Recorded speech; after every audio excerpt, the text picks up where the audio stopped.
division is one of the major issues.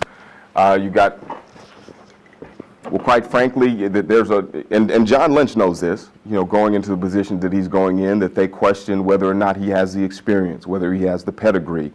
But, you know, some of the questions that as they try to replace the principal, as they're fragmented in the schools that aren't functioning properly, you know, there are a number of issues with it. But boy, do I like the character of John. I mean, he's a guy without the experience, but he can drive it home. Do we have the resources on the back end to back him up? You know, sitting and talking to John, he's telling me that he doesn't have a strong relationship with the police department, that he can't make it so that they're on point on MacArthur, at 85th, at Jim's Lick, at all these places, so that the kids aren't feeling threatened when they leave the school. So, I mean, there are community issues that have been a part of Castlemont literally since I went there as Hope Academy. Like, I remember they would say, oh, no, you know, oh, that's Lamont, you know, separate us. And these are kind of almost become systemic issues. Castlemont is so important to the progress of our high school kids. And the one thing I didn't say when you asked me earlier, why am I running, that 1 out of 2 kids that sit down and go into 9th grade won't make it out. Castlemont's a big part of that. So how do we motivate these kids, and how do we give them the necessary resources? If I'm being honest, they don't have all that they need at Castlemont. In terms of the challenge, the curriculum that the students face, they could be doing more.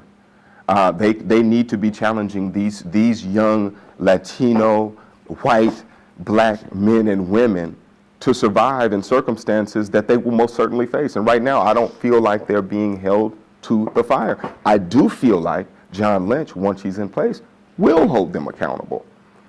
So Castlemont, and I just kind of drag this out a little bit more, but Castlemont faces a problem that we all have to address, and you know, we've talked about it at every kind of school that sits in the flatlands in Oakland. I don't care if it's Monarch on the charter side, I don't care if it's Castlemont.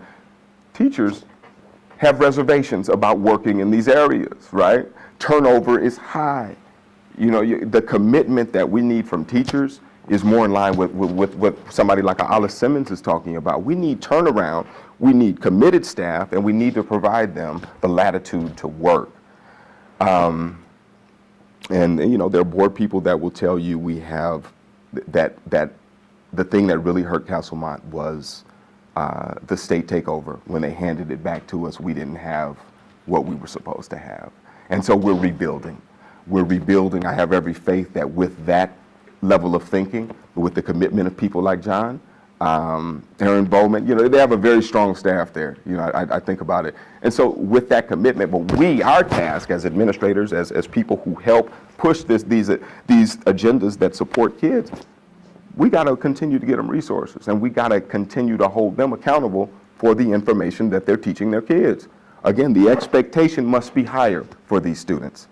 It must be higher. So if they are performing at Joaquin Miller, or if they're performing at Skyline or at Oakland Tech, our standards in East Oakland need to be more rigorous, because the challenges that they face in life are going to be more rigorous.